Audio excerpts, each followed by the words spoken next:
L'homme ne vivra pas de pain seulement, mais de toute parole qui sort de la bouche de Dieu.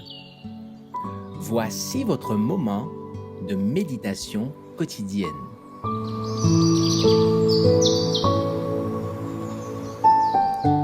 Maranatha. Le 2 mars. Un remède pour la maladie du péché. La tête entière est malade, et tout le cœur est souffrant. De la plante du pied jusqu'à la tête, rien n'est en bon état. Ce ne sont que blessures, contusions et plaies vives qui n'ont été ni pansées, ni bandées, ni adoucies par l'huile. Ésaïe 1, versets 5 et 6. Il existe un remède pour l'âme affligée par le péché. Ce remède, c'est Jésus, notre précieux Sauveur. Sa grâce suffit au plus faible, mais le plus fort périt sans elle. J'ai vu comment cette grâce peut s'obtenir. Entrez dans votre chambre et là, intercédez auprès de Dieu. Ô Dieu, crée en moi un cœur pur, renouvelle en moi un esprit bien disposé. Psaume 51, verset 10. Soyez fervents, sincères. La prière fervente a une grande efficace. Comme Jacob, luttez en priant. Soyez dans l'angoisse, comme Jésus dans le jardin, lorsqu'il sua des grumeaux de sang. Ne quittez pas votre chambre avant que Dieu vous ait revêtu de puissance.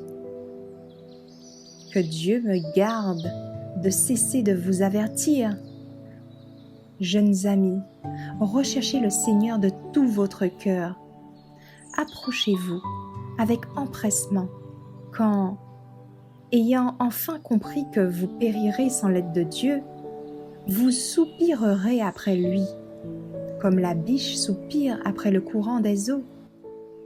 Alors, le Sauveur ne tardera pas à vous communiquer la force. Vous éprouverez une paix qui surpasse toute intelligence. Pour être sauvé, il faut prier. Prenez le temps nécessaire et mettez tout votre cœur dans vos prières.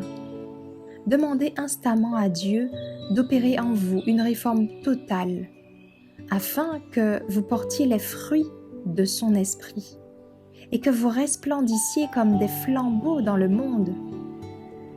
Ne soyez pas une entrave ou une malédiction pour la cause de Dieu, mais plutôt une aide et une bénédiction.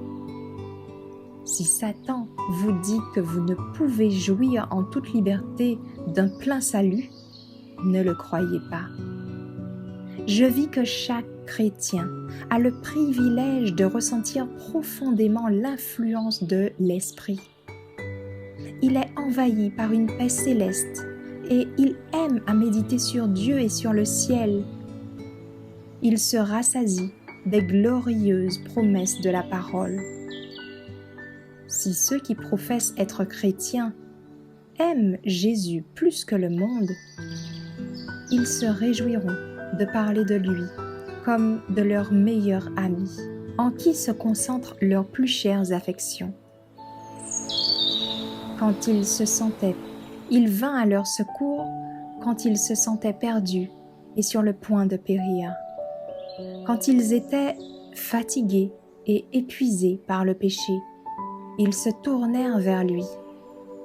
Il leur enleva leur charge de culpabilité du péché et dévia tout le courant de leur affection. Alors, ils haïrent les choses qu'une fois ils aimèrent et aimèrent les choses qu'ils haïssaient.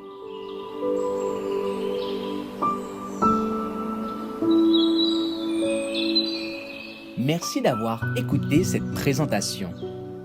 Assurez-vous de nous rejoindre demain pour votre moment de méditation quotidienne avec lereste.org.